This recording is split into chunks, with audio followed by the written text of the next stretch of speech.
Okay, it's gone live, and let's see if the event page will mimic the live attributes of the show.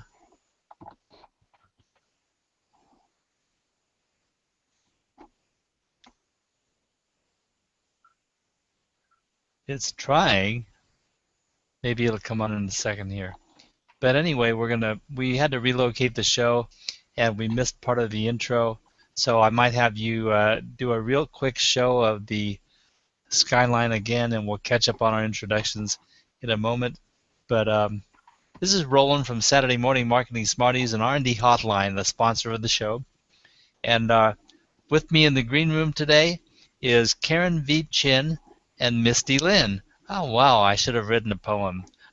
But anyway, let's have Karen say hi and introduce herself all over again. Hi, Roland. Hi, everyone. I am Karen Chin out here in San Francisco. I am a marketing consultant and a social media engager. And my previous introduction was talking about the weather out here. It's raining in California, and we are in the Super Bowl this week because it's Super Bowl 50, and it's big, and it's happening all across the Bay Area. Very cool.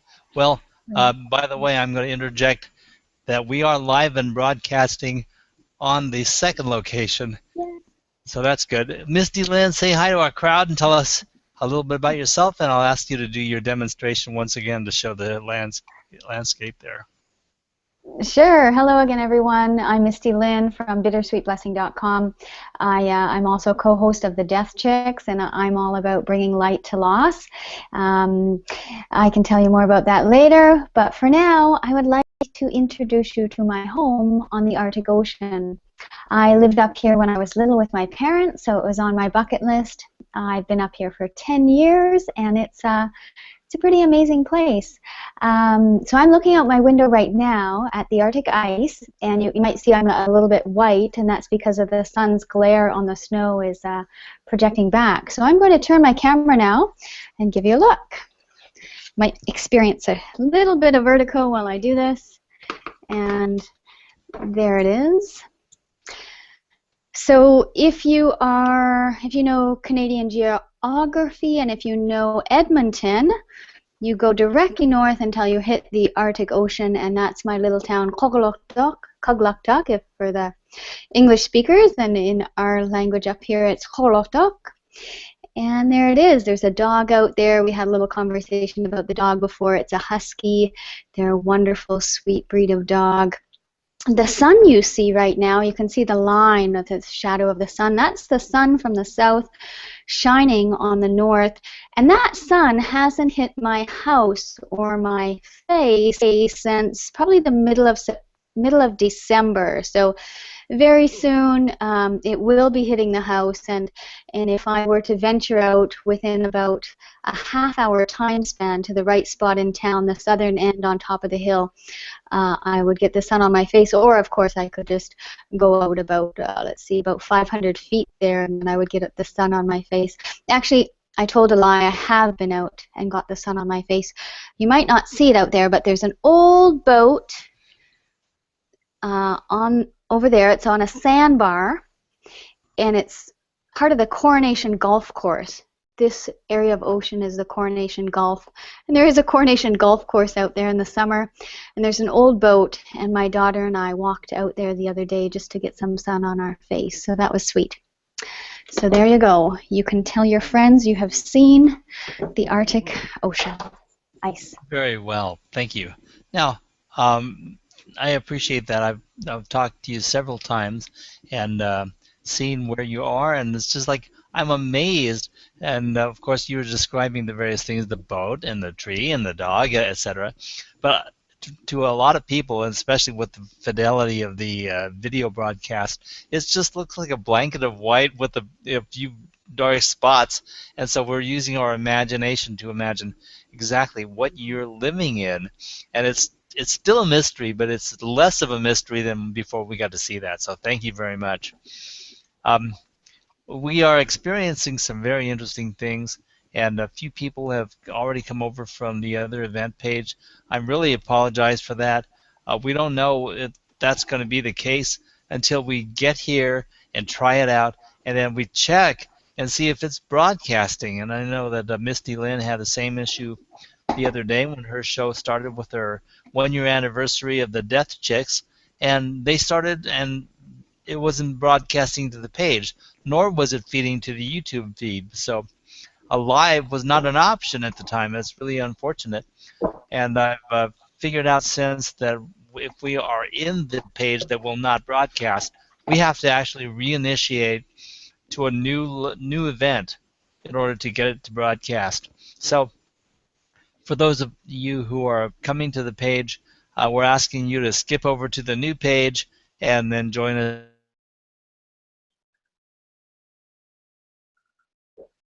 Anyway, we have a subject today that was very interesting because we've been talking about social media for a long time, like since the inception of the Smarties show, and social media engagement and all these things. But the world is starting to catch on, and we've been reading articles about new terminology in social media. So the subject today is these are the new terms in social media, some of which you will know, some of which you will probably not know. And we'll discuss some of those things and see what's going on. But I'm going to turn the helm over to Karen at this time and let her introduce the subject to you. Go ahead, Karen.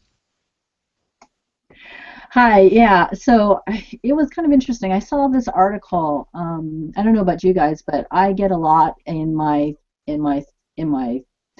stream on here on Google Plus. I also get a lot over Facebook. I also get a lot at Twitter. And one of these that came through my stream actually was on Google Plus was this article that I found from Sprout Social. And if I don't know if you guys are familiar with Sprout Social, but it's a company that it's kind of like they started off with scheduling, and they do analysis, and they also do reporting also for social media for all your different social channels. And so this article that came through, a post that came through Sprout Social, was seven need to know terms for social media for 2016. And a lot of the terms I think you might be familiar with in terms of you may not know the term, but you've actually experienced it or heard about it. And it's great for marketers to be aware of this because it's going to be part of your arsenal in terms of getting your message across in terms of marketing. And the first one is called it's called Trendjacking, and I think for many of you probably have seen it or experienced it.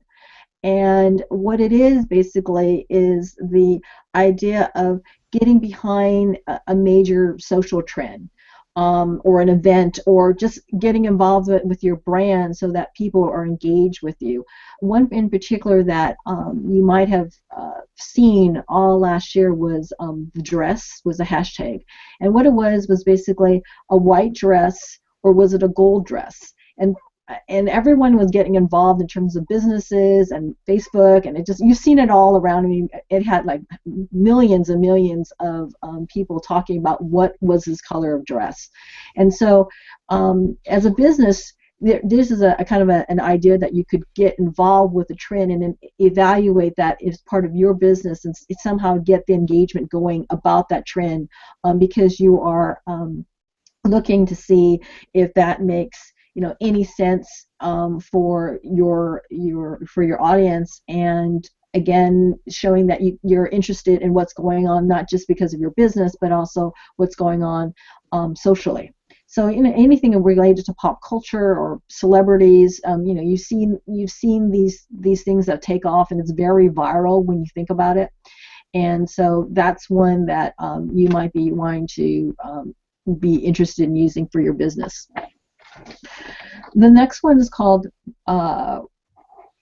real-time engagement, and it's not what you think in terms of we're on social media and we're engaged, but it's actually what you think about it. It's more about when a customer or a potential customer talks about you, you're interested in finding out, what their issue is, and you shouldn't be hiding from it. Because, I mean, a lot of times customer service issues are really not about complaints, but also about things that are not going right, maybe online about your business or their experience at the store. And what's happening with real-time engagement now is that customers are finding that they're expecting a brand to respond. I mean, 24% of customers are expecting a brand to respond within 30 minutes now.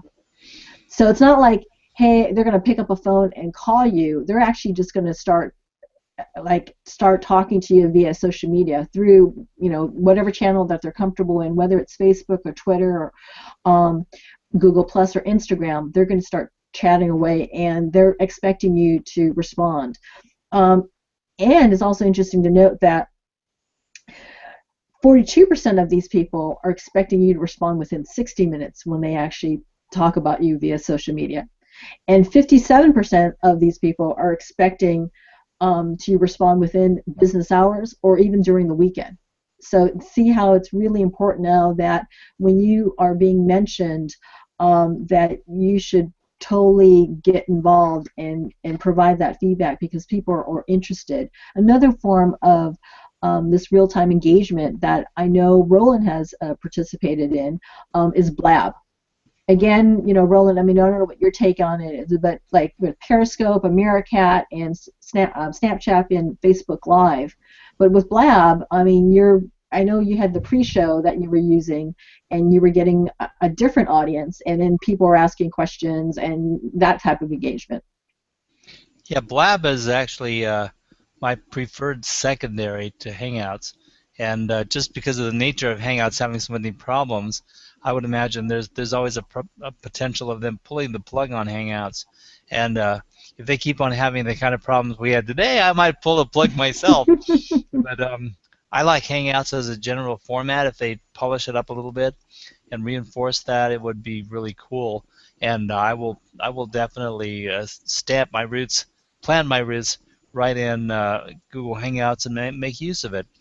And I can live with a few of the problems, but one of the issues is like we spent a couple of hours this week working on Comment Tracker, did some tests with it, worked fine, everything is fine, and now it won't even load.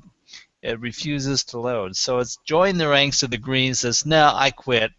And you try to load the app and it won't load. So we had to give up the ghost, and all that work may be for naught, but at least it was a worthwhile experience and an experiment to try to to try to gain it back if we could. By the way, we have in the audience today a lot of people who have come over, and I wanted to just mention we have Stellian Mezin is here, Kathy Pop just arrived, WeWake is here, and Melanie Hall is here, Barbara Quick is here, and also Carlos Savio. I hope I didn't miss anybody, but thank you very much for doing the jog and the switching of the lanes to come over here to the event. So welcome to the live event. So anyway, let's continue on with your list, and we got several more terms to touch on here. So I was going to ask, actually, Misty, have you actually tried any of the social platforms in terms of real-time engagement, Blab or Periscope, with your desktop? I haven't tried Blab.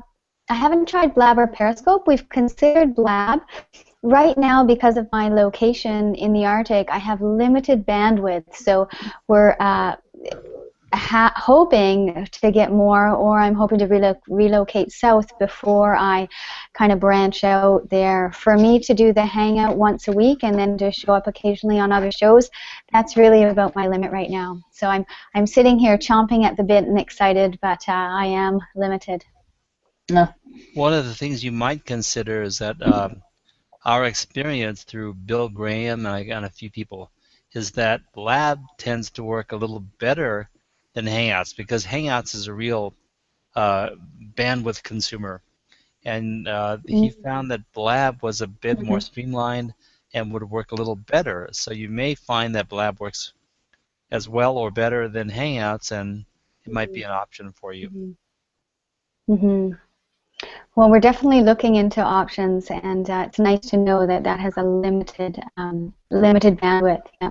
I wanted to let you know, Roland, that when our hangout didn't go live the other day, we had 10 panelists, so I made the executive decision not to reboot, but it was recorded. So even though it's not showing live, YouTube is still apparently picking it up, so the Yeah. replays are out there.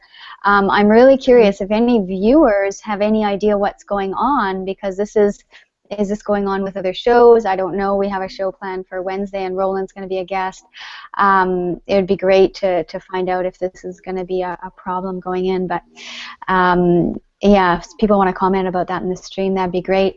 Back to you, Karen. I'm really enjoying hearing about these new terms. And I'll release her back to her stream because it is a lot of good stuff, and I want to comment on some of that. But one more thing about your show. Please tell everybody what the title of the show is for Wednesday. Okay, so February we're doing a big question series. So these are our topic is death. It's not a sexy topic. People aren't like, yeah, I'm gonna check out that show, the Death Chicks. Most people see our logo, which is kind of this cartoon thing, and it's called the Death Chicks, and they're like, that's too weird. We're not going there.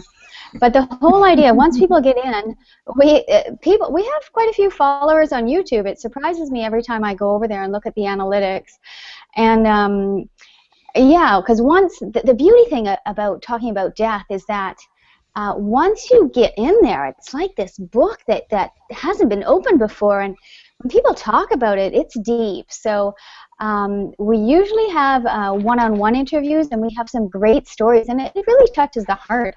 But Patty and our goal is to bring humor to it and to bring light to it, so it's not this dark thing that people worry about so much. It's part of life. So that's what we're about. And in February, we're doing something a little different. We're having a big question series. The first one is, what is death? So what is it? Why are we afraid of it? And if we want to get over this fear, the first thing to getting over fear, hashtag overcome fear, is to name it. So if we don't know what we're afraid of, we can't overcome it. So that'll be something we're going to explore on Wednesday. And Roland's going to be one of our panelists, along with Rachel Archelaus, who's super fun. And yeah, so that's what's going on with us in February. And after that, it'll be an afterlife series. So that should be interesting, leading up to an afterlife conference. That's an annual event down in the States. I will be glued to my screen, and I'll be very happy joining you on the 3rd. So anyway, back to you, Karen. I just wanted to take that little side chance. Excuse me. No problem. Actually, the next one for number 3. It's what you guys were talking about. Besides getting customer engagement and real-time engagement, it's actual social listening. And the idea behind that is basically actively searching what people are talking about you online, and finding what the practice of exact words or phrases or brand names, so that you are basically knowing ahead of the game of what people are talking about you. And so there are actual ways of finding and tracking social listening, and I'm not going to get into the actual tools themselves, but it's something that you might want to consider, because again, the power of that hashtag, where you can actually then track what people are saying about you, because you might actually find things that you weren't expecting, or either good or bad, but knowing that there are people out there talking about you, again, that's how you build on that social marketing, that social presence out there in your brand. Yeah, cool. Karen, I'm going to jump in. Mm-hmm. Oh, I have a question. So how would someone find out? How do you type in? What do you do? I want to find out what people are saying about the Death Chicks. How do I find that out? What's the best way? The best way would be basically you're looking up through, I don't know, are you, besides Google Plus, are you using other social channels besides Google Plus? Yes, we're on Twitter and Facebook. Okay, so with Twitter, I know there's analytics that you actually can search through Twitter. But also, if you are using any of the social monitoring tools out there, there's Bamboo, there's again Sprout Social, there's Nodex, which is good. I don't know if you're familiar with any of these that you can see if people are talking about you. Cool, that sounds great. Would you be able to post those in the comment stream for myself and other listeners who may want to use that? Yeah. And one more thing, and this is a plug, forgive me, but I've been just starting to look into analytics and get an idea of who our customers are, or the whole demographics, male, female, age. One of there's a barrier, and you need 200 followers to get in access to Google Analytics. Patty and I we have a product coming out, and we really want to get over that barrier so we can get some data. So we need 200 followers in order to qualify for Google Analytics. So if anyone out there is listening and feels like supporting us, please jump on over and press that follow button on the Death Chicks.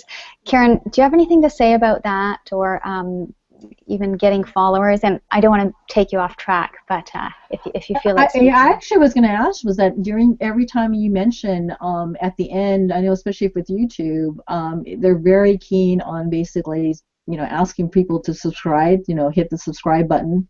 Are you actively during your during your recordings, are you talking about that, just making sure that, hey, if you're watching this on YouTube, please make sure that subscribe. Do you have a subscribe button or a call to action to tell people to subscribe? Along your, along your video.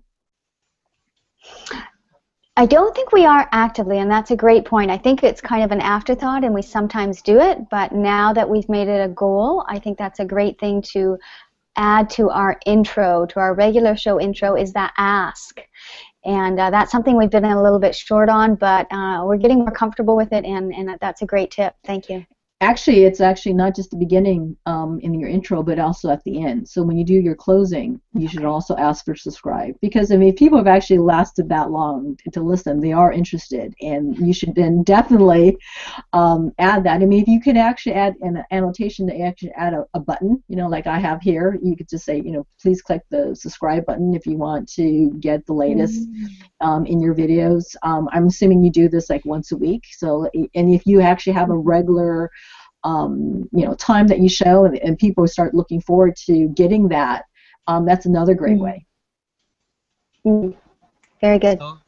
So I would like to add a little something to this concept in that what Karen is talking about, social listening, and that is there's actually a key to a lockbox that you need to twist. And when you're social listening, everybody stands on this statistics, and they have a series of things that they think that they want to know, because their objective is to know what they think they want to know. But the actual prize to be uncovered in social media is that you don't know what you don't know, so you have to look for the unexpected. And when you're social listening, you're examining the stream of flowing and what the comments are, so you can discover things about your listeners, and that is the magic. That's the magic sauce right there. Well, I mean, again, Roland, that gives you the opportunity to basically find out what their interests are, and then you can kind of create your videos tailored to that audience, because that's how you build your audience, because that's what they're interested in listening to or watching. Exactly. So, I mean, I think for you, Misty, if you have topics that you're saying that you're building a following, always ask, like, what are you interested in? Please put it in the comment threads. We look at it, actively, so that this gives us ideas of what we can, do in the future. And some of the best ideas I know for Roland have come through the comment thread, right? Where we kind of like, oh yeah, we should do that show next, because that's what the audience is interested in. Yeah, sweet. And it's interesting that you say that, because in the details that I just created last night, early this morning, I did put, what are your big questions? We want to hear from you, and to begin that engagement. So I was even thinking of, I'm not sure, I'm playing with starting events on YouTube rather than Google Hangouts. So, but what about the idea of polls? Like, does that work to send people to a poll, or is it better to use the comment comment stream, or as far as what's the best way to get people to answer your questions? I mean, other than keeping asking them, I guess is maybe one of the most important things. I think polls are great, but I think now with the new Google, I think it's kind of iffy now. I don't know if it actually works. I know in the old Google Plus you can use the polls. I think in the new Google Plus the poll functionality is gone. And so that might not be there anymore. But any form of engagement where you can get someone to respond to you is good. You know, whether it's good or bad, at least they're listening, right? They're interested. They're taking the time. You know, for every person who watches your video, you know, when you think about the numbers, there's only a small percentage who actually take the time to respond. And when you get those people to respond, that's where that audience that you're building from, and that's where you're feeling that you should take that. That's like precious gold, right? Because they are the ones that are going to talk about you and share you with their friends and family. So as the two of you are talking, I'm actually watching the comment stream, and I'm so sorry that we don't have comment tracker working. It just bums me out. But Melanie was saying, I don't like asking for subscribers, so expected, and it's like telling people what to do, what is obvious. Does anyone feel that way? I had a comment on that, and Melanie, to me, especially with pop-ups on websites and stuff like that, asking for subscribers is the CTA, or call to action, that is like so easy to do and so normal. But when it jumps out in front of the article that you're trying to read, it really kind of tees me off. Here I am running in the first few lines of an article, and all of a sudden this pop-up swings out in front of you. It's like, here, subscribe to our site so you can get some more of this. So it's like, well, wait a minute, I don't even know if I want more of this stuff. And so I don't like pop-ups and things.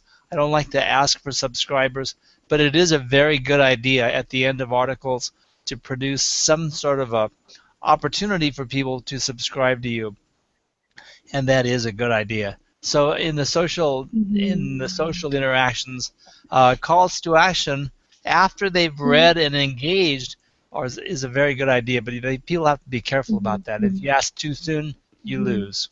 Yeah, I think for the videos, the call to action, it's much more kind of organic and genuine when you ask for it, because you're talking to the audience, and for the audience that does follow you, there is a engagement and there is a relationship that's building, and that when people find your content is good and it's related to them, they're wanting to subscribe. You just have to ask for it, and it could trigger someone like, oh yeah, I want to subscribe. So it's not a turn off, but if you do it in a natural form that you don't feel like I know you're saying that you feel like you're begging for it, but if you feel that you're just part of your normal conversation and you're asking, Melanie, especially on your show at the end, I think people would be more than happy to want to continue watching your show. So I'm going to throw my pitch out. I'm going to throw my pitch out right now, because Kathy Pop says, ask people during the show. Well, a lot of you out there are followers and have been watching the show on a pretty regular basis. So if it's worth watching, share it with a couple friends this week, and share it right now. As Kathy says, share it during the show. You're watching the show, share it, and that's a great idea. And yeah.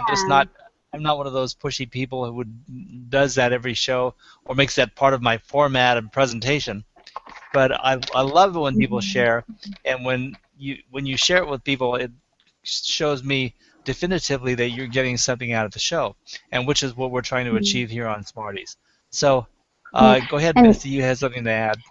Yeah, well, I just want to say from a viewer's perspective, when someone asks me to follow it, sometimes I don't even think of that. I can be watching something and really engaged and liking it, but for whatever reason, I don't think, oh, I'm going to go follow this. So the ask is almost like a reminder to me that that's an option if I like this show, to stay connected.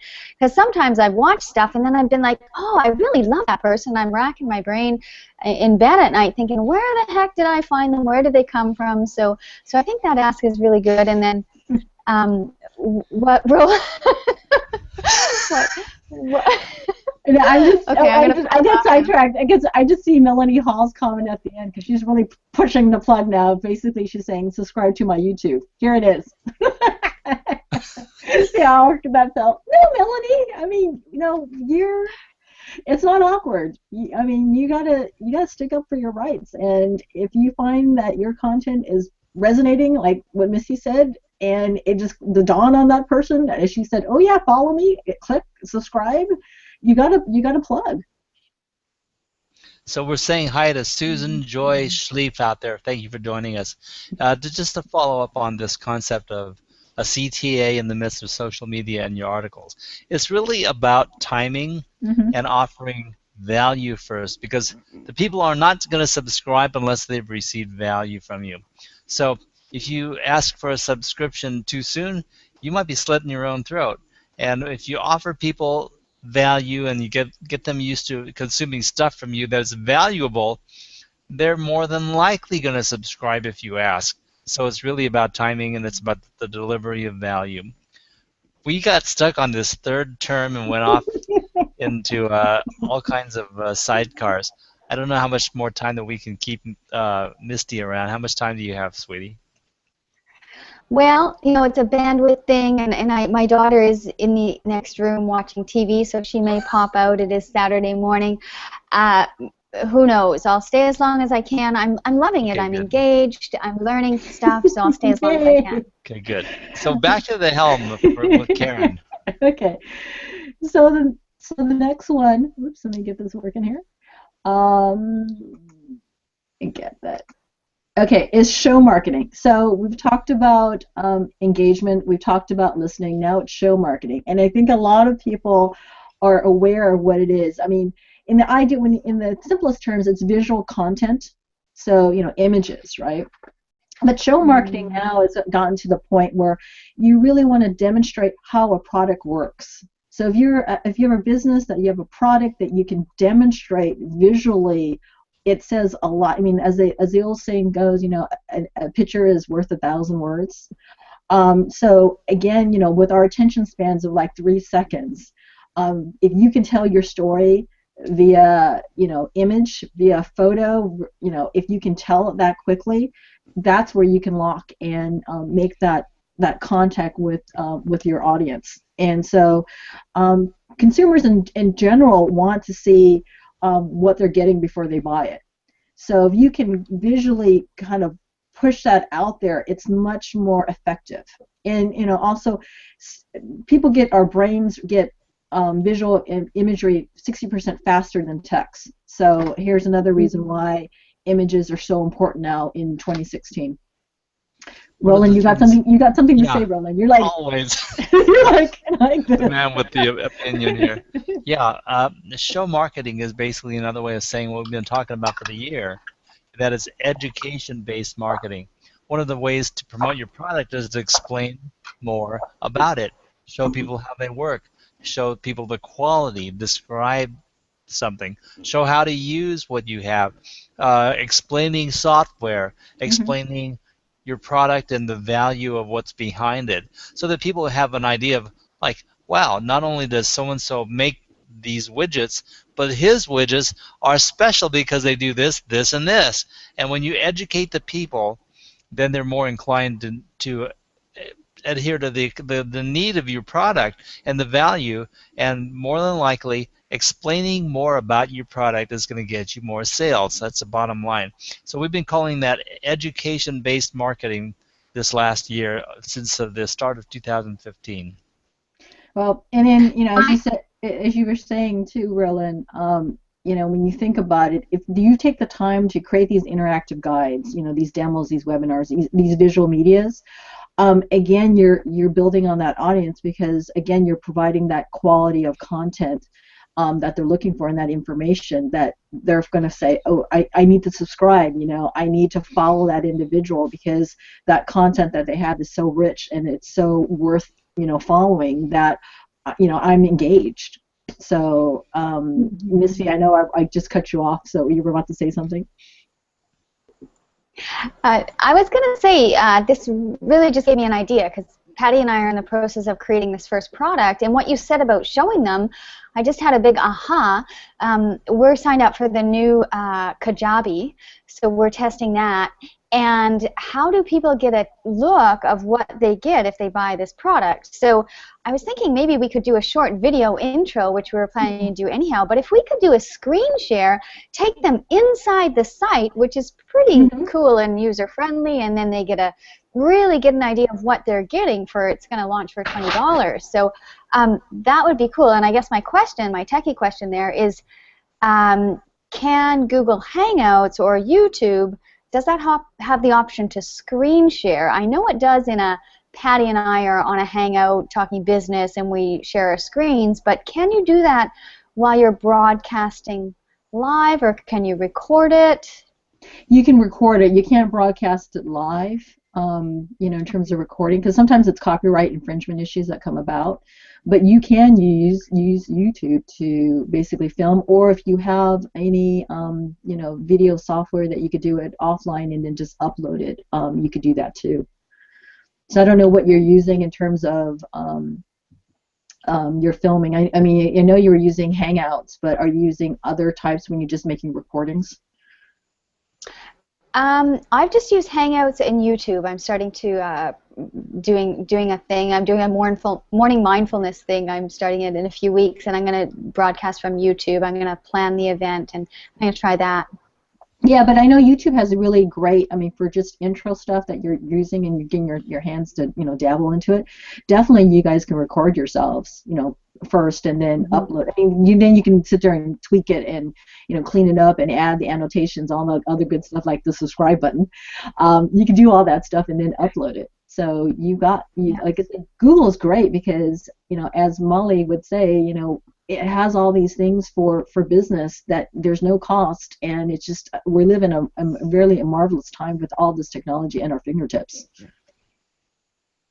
So one of the things that we do in this show is present new ideas and basically curate a lot of the stuff going on the internet right now. So right now we haven't even achieved the halfway part in our series of 7 terms, so we might have to pick and choose the ones that we want to attend to. We have three more. We're Okay. good. We're good. Well, show marketing is basically an extension of education-based marketing. We definitely endorse that concept as a major part of anyone's outreach. Educate your people, and they will start eating up your content. So go ahead, Karen. So the next one, as we keep building, is employee amplification. So your employees are your best, you know, cheerleaders for you, because if they believe in the product or they believe in the service and they want to talk about your company, here is an opportunity where you should, you know, arm your employees with the content that they need to talk about it. So I know there's also a lot coming from my background that a lot of companies are not necessarily comfortable with employees just posting just about anything about their job because of NDAs, you know, non-disclosures, that they can't really talk about a top secret project. But there are ways that you could help your employees provide the information that you want them to talk about and give them the content and give them the images that you can do. There are, again, companies that have these types of platforms, like I was mentioning, Bamboo was one of them, that you could basically load up all this information for them. They can then take that information and they can share it with their friends and family through their own personal social channels. It's another great opportunity, as Kathy Pop was saying, is that, you know, here's the way that they can share that information if they find valuable and they're proud, they want to talk about it. Let these employees talk. Again, I know there's lawyers and things that you don't necessarily want to talk about, but the benefits of getting employee engagement excited about the product or service is also great for morale too. Okay, you ready? I'm sorry. I always have something to say about this. You know, I like to reach deep into the principle behind something and not just concentrate on the functionality or the outline, so to speak, or how to do this. They never get into the reason why or what the underlying real power is. And when it comes to this employee amplification, one of the things that employers miss, and I try to get people to consider this in the very start of my business consultations, is that taking care of their employees is their number one job because they're the voice of the company. Mm-hmm. And especially when you talk about social media nowadays, you want that voice to be shining, right? So the difference between contained employees and having a trying to control people, saying, don't you dare use social media at work, stay off of the internet other than business purposes and stuff like that. Instead of doing that and limiting the employees, you got to come up with a plan that empowers them and enforces them and inspires the employee to share your message. And they're not going to share it unless they're happy employees. So the very first thing is take care of your employees. And that's a big issue, and so that's another aspect of business. Generally speaking, beyond the scope of the Smarties hangouts and other business concepts that deal with internet marketing, but it's the one piece of the puzzle that is so often missed. So take care of your employees, please. Okay, as we're going now, we're getting down to the wire here. We've got number 6. So number 6 is I know you're going to have a lot to say about this. So let me just start this off, and then you can go. Okay. So H2H marketing, or human to human marketing, is a way of, when you think about it, it's explaining how your inbound marketing should focus on human relationships, and not to think of it as a B2B or business to business, as you reaching a person, not reaching, as you're reaching a person but another human.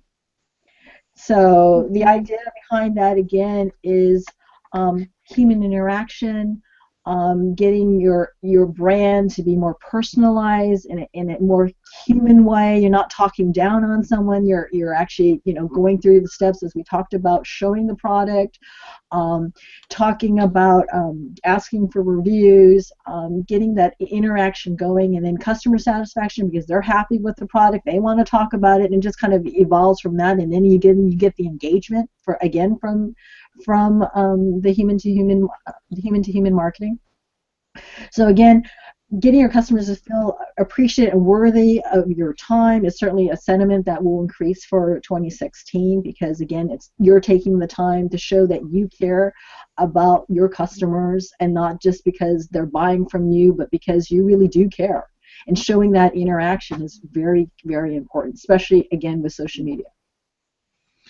Just to imagine if you're talking to somebody on the internet, and they've got a bit of a frown on their face, and they're holding their jaw a little bit and stuff, and you realize, wow, this person's got a toothache, and you spend a minute or two talking about the toothache and just sympathizing with the person and discussing that, and pay attention to the fact that they are a human with a toothache.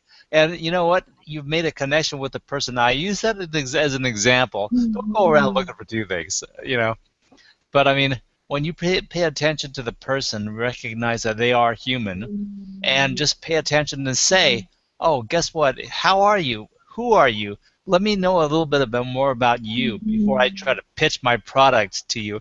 It's a very, very good tactic.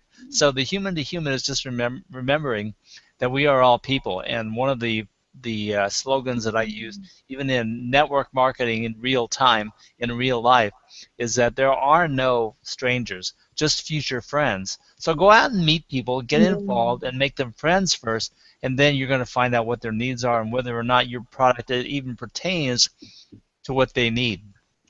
Yeah, I mean, Yeah. Go ahead, Misty. Okay, I just want to jump in because it's something I was thinking about recently. I'm relatively new online. We've been at the Death Chicks for a year. I can't believe that, and we're going strong. I've always been shy of cameras, so the whole having a show, and I don't have any hosting abilities. I don't think I'm a very good host, to be honest, but I am getting more comfortable with it. And there's this there was a little bit of a struggle within me that was being a professional and being who I am, being the authentic Misty. And I feel that now that we're a year in, I'm relaxing more. I'm much more comfortable with my role as a host and the other things I do online. Before, I was so nervous to market myself or to market what I do, and actually that's part of the reason why I think I'm having much more success with the Desk Chicks, because when I was on my own, I was simply too shy to market myself. But now that we're two, it's easier. Now that I've been doing it for a while, it's easier. And the whole human-to-human thing, I think I'm slowly letting go of I have to be this know-it-all professional. I am a human. I'm speaking to other humans. And that's much more easy to do. So there's my little personal share on that. I was actually going to say was that also too, watching you on camera for a year, when you think about your audience watching you from the very beginning, they're watching you grow. I mean, that's again being the human to human. I mean, forget the marketing part, but just the engagement and the feeling of closeness. I mean, they're having a relationship with you.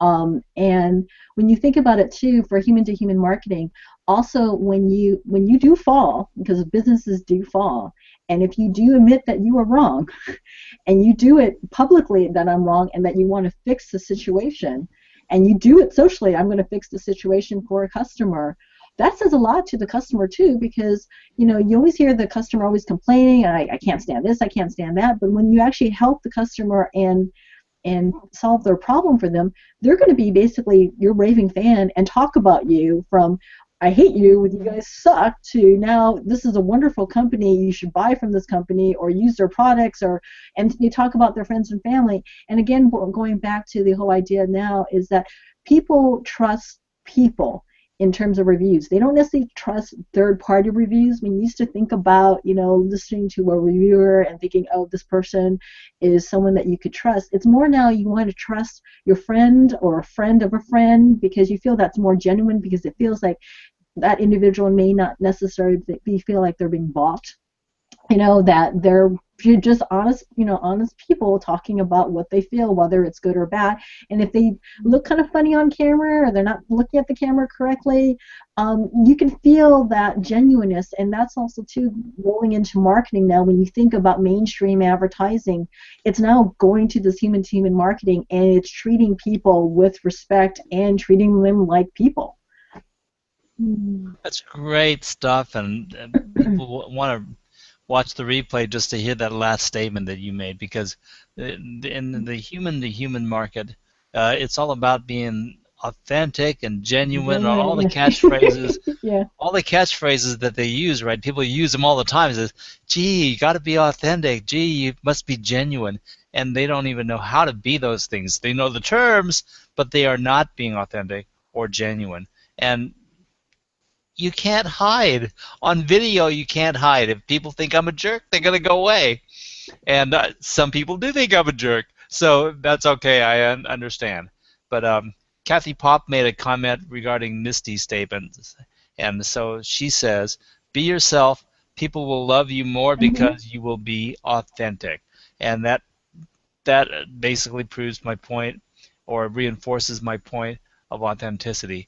Yeah, you have to be you. I mean, you can't be not Misty. I mean, you can't hide it. I mean, after a year of it, it's really hard to hide it, right?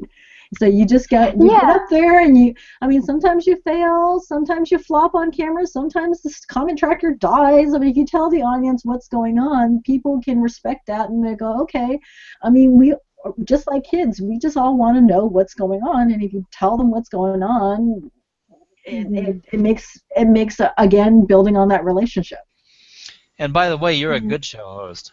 I mean, when you have your doubts and stuff, you are distracting from the fact that you are better than what you think you are. So I would let that go and just go do your thing. Thank you. Go ahead. I was just gonna say the authenticity thing is it's more like I was a little bit like in more of a box I put around myself when I look to a year ago and I look now.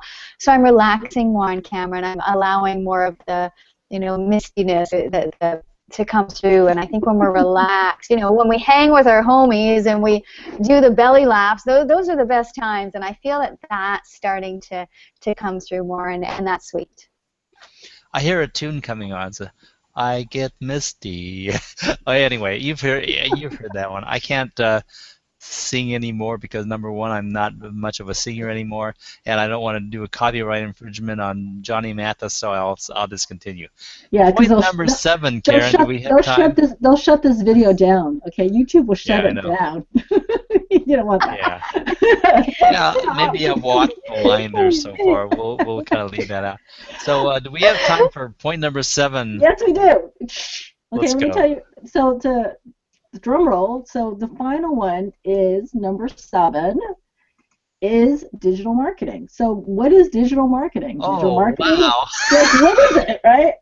So the idea again is content marketing is going to continue to grow, and it's going to continue to grow through cross-channel strategies. So when you think about content marketing, make sure you're thinking about your website content, your content development, your content optimization, which is again search engine optimization when you think about it, website performance optimization, making sure it's mobile friendly, thinking that you're building the site so that people can actually use it, because as they say, you got 3 seconds to keep someone engaged, and if they're not engaged, they're gonna leave you. So the idea again, digital marketing is a big play in 2016. It's because it's going to be, and it's going to be there for a long time. So that's pretty much in a nutshell. I'm going to include the link to this article so for the audience if you want to read it. And there's a lot of good tips that the writer did provide, and also a couple of company links so that you can, if you're interested in knowing more about a particular area, you can go and search for that. And of course, Sprout is going to Sprout Social. CTA you to death in the process, and they want you to sign up for them. But it's actually a very good information source. Is that the one sponsored by Patel? Yes, Neil Patel. Neil So I mean, Patel. if you haven't followed Neil Patel, whether it's on Google Plus or on Twitter or Facebook, you should definitely have. He's actually really good in terms of his information, and he actually has a great product too. If you want to look for something that schedules, analyzes, monitors, it does it all for you for socially. So Misty, I think if you're interested in something like that to kind of figure out who's monitoring you, how you can get engaged, and also look for social listening, how you can find these individuals, that's another resource that you might want to purchase, because it's not free. And he's a really good example of getting people to opt in and sign up for a subscription by giving value first. The guy gives away a lot of great information, and that makes him valuable to the people before they subscribe. So he's a really great role model to follow. There are some people high up that are kind of like jealous of his popularity and stuff, and they diss him and they say he believes this, but I believe that and stuff. But the guy's got a whole lot on the ball. He's really worth reading. So. So Roland, do you want to go through the last one, which we have the library? You want to talk about that? Well, or you want to wait to next? Or wait to next? Wait, we can do it next week. I think that we'll present that at the beginning of the hour next week, and dive into it, because we pretty much obliterated this one. We had that as some padding, but it looks like we've taken up our hour.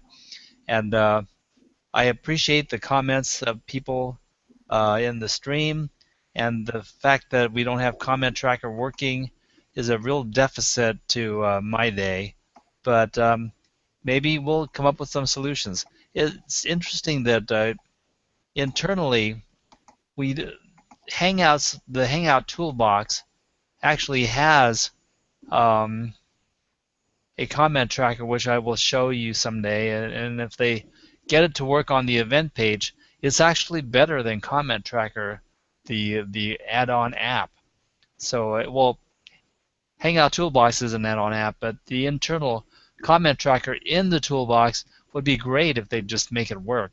But who knows? Maybe they've quit investing in Google products altogether, and that would be just an amazing thing, actually, because Google has so much going on that if they just apply the right pressure in a few places, they could make things work, right?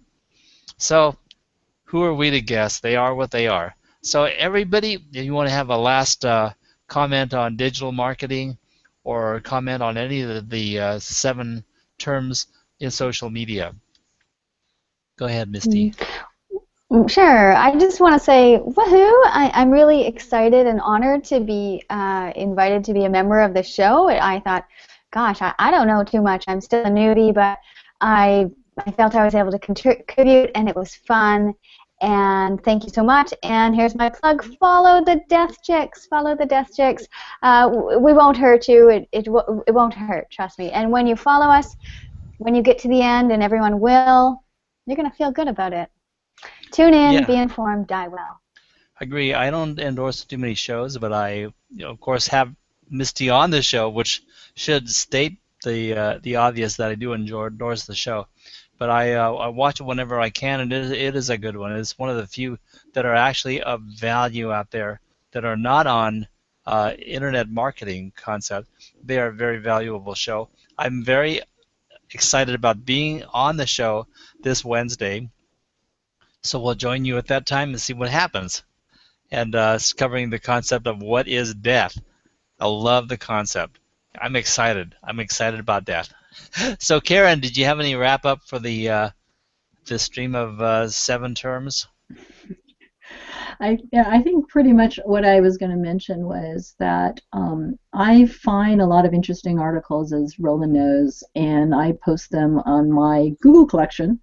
So here's my plug. If you are interested in anything related to social media, I do have a collection that I have social media tips on if you want to follow.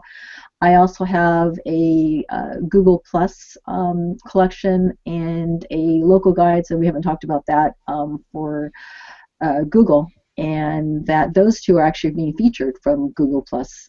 So if anyone's interested in that, those are three of the mini collections that I have, because I find collections in general, as you guys know, very helpful in terms of putting things together and also having people follow what interests them. So that's pretty much my plug. That's very cool. And in addition to this, we've been having multiple requests for information on collections. We will keep the audience informed, the Smarties people informed as to when the collections episode or the session in the HOAs will come about. And the collection concepts that Karen demonstrates are really a perfect example of the use of social media at its peak, at its highest level of production and engagement opportunity.